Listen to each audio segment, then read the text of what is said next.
Welcome to Find Your Niche Videos. Today we're going to be talking about working the Intarsia pockets. I'm going to be working the fish one with you today. Firstly, I want to show you how to make and wind a bobbin. You will need bobbins on the back of your pocket, and each little section is going to be a different bobbin. That's why it's called Intarsia. So you're not carrying, for the most part, carrying your work across. You can combine a little bit, which we'll talk about, combine stranded and Intarsia, but we'll talk about that later. So to wind a bobbin, you start with your length of yarn, and it kind of depends on the section as to how long you go, but for now just a few yards is fine. None of these pockets are very big. There are little bobbin notions that you can get at craft stores or yarn stores. However, that's just one more thing to keep in my knitting bag, so I kind of just like to make with my hands. So what you start with, use your thumb to kind of tension the yarn and hold it, and you're going to wrap it around your hand until you've used almost all your yarn. And I kind of spread apart my fingers just to create a little bit better of a tension. We've got a knot, but we're gonna pretend it's not there. We'll worry about that later. All right, so winding, winding, winding. All right, so now I'm almost to the end. So what I'm going to do is take those two middle fingers out, and then you take this end of yarn, and I'm going to wrap it around all of this little bobbin. So I'm wrapping it around. You usually do like 3 times or so. Keep in mind you can just leave your tail pulled down to the bottom, just out of the way. All right, and so then when this tail is getting pretty small, you will just kind of wrap it around, and then you're going to pull the tail through that loop. And I like to do that twice just for a little extra security. That one's a little sharp, but it'll work. So wrap it around, pull the tail through that little hole. See that? So pull it tight. All right, and now we've got a bobbin. So what this allows is for the yarn to just pull.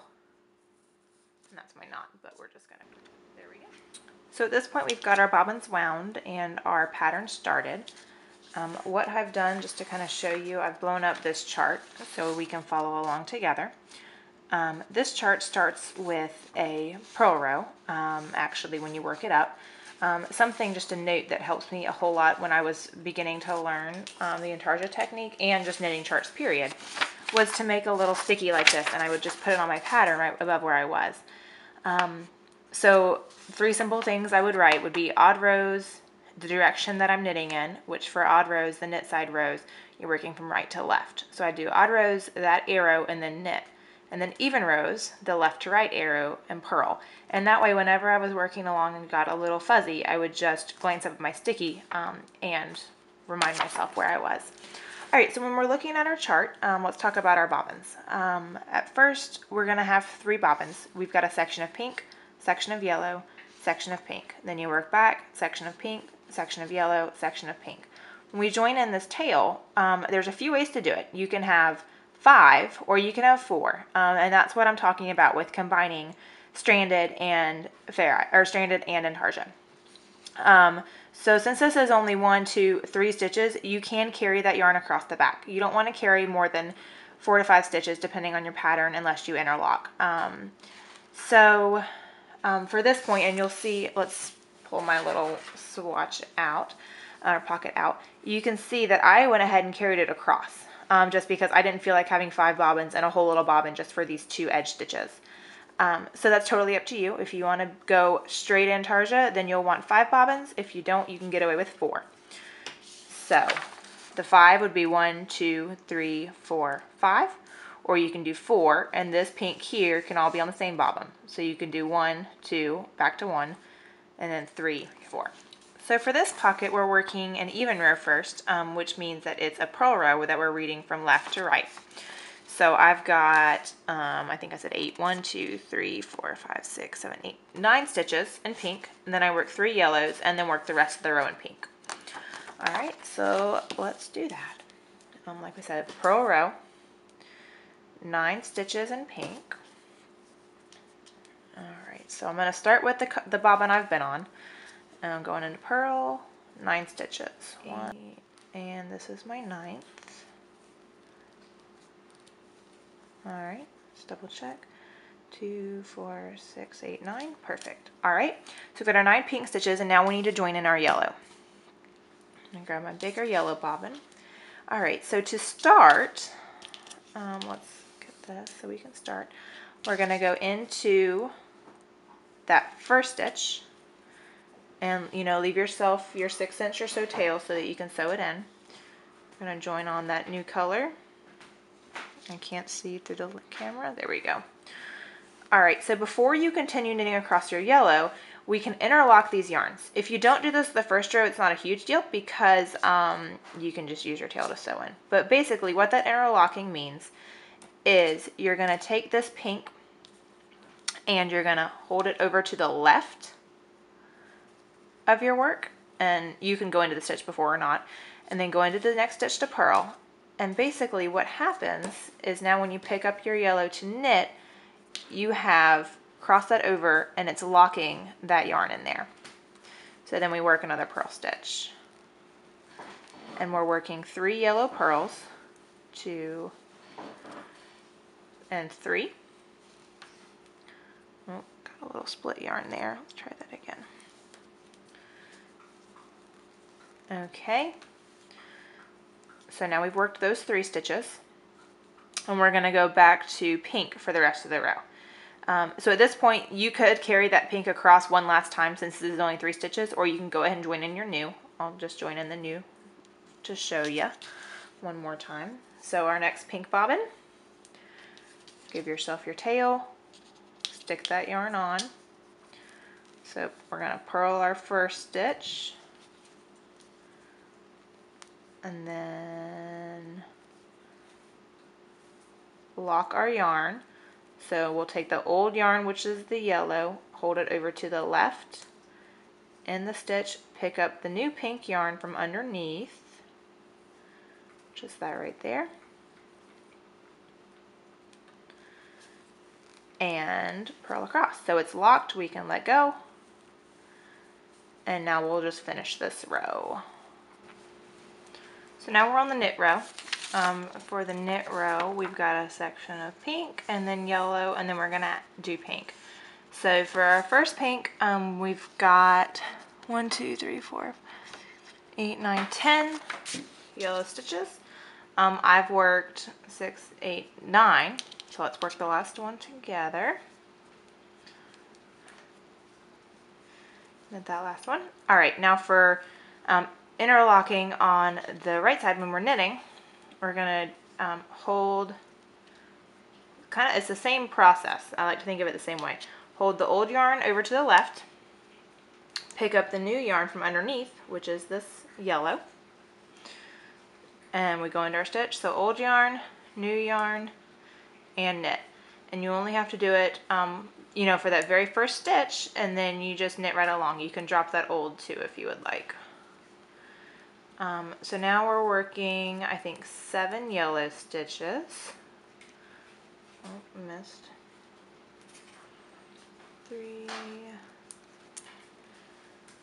4, 5, this is 6, and our 7th. All right. And now we need to interlock and go back to our pink.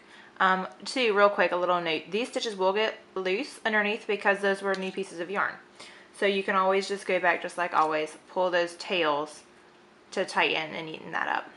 All right, so now back to our pink. We're gonna interlock again. So old yellow, let's see. Here's our new pink that we're gonna be using. So let's hold that, get that ready.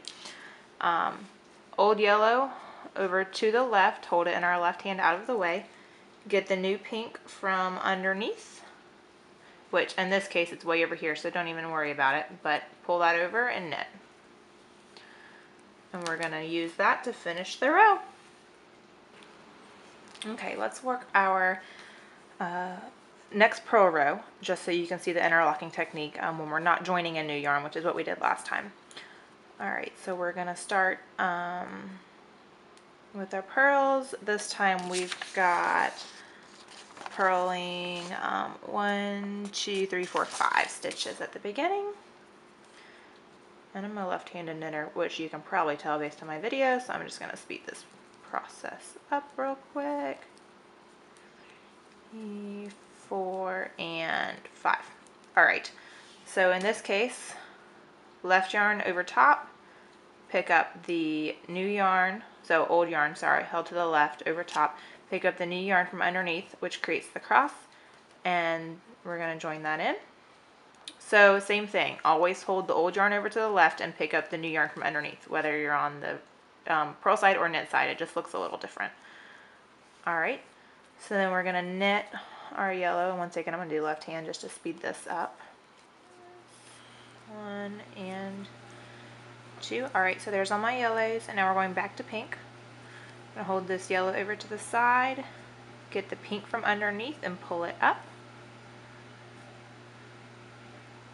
And just continue across, and then we have to join in our fin,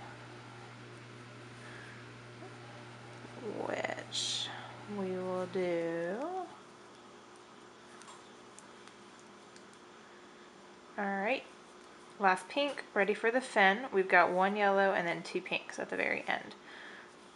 So we do our 1 yellow,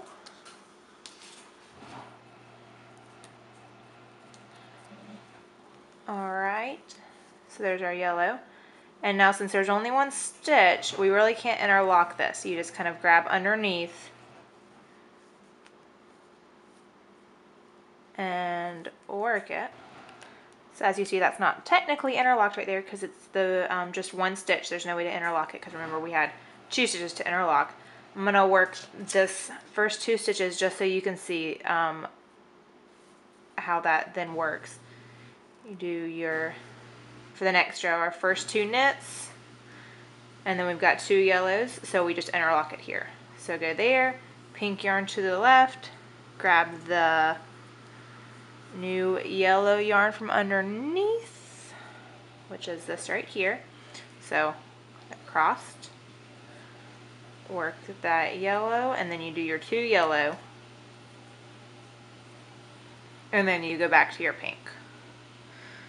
So in here, find our pink to the left, grab from underneath so you got your cross, and work your pink across.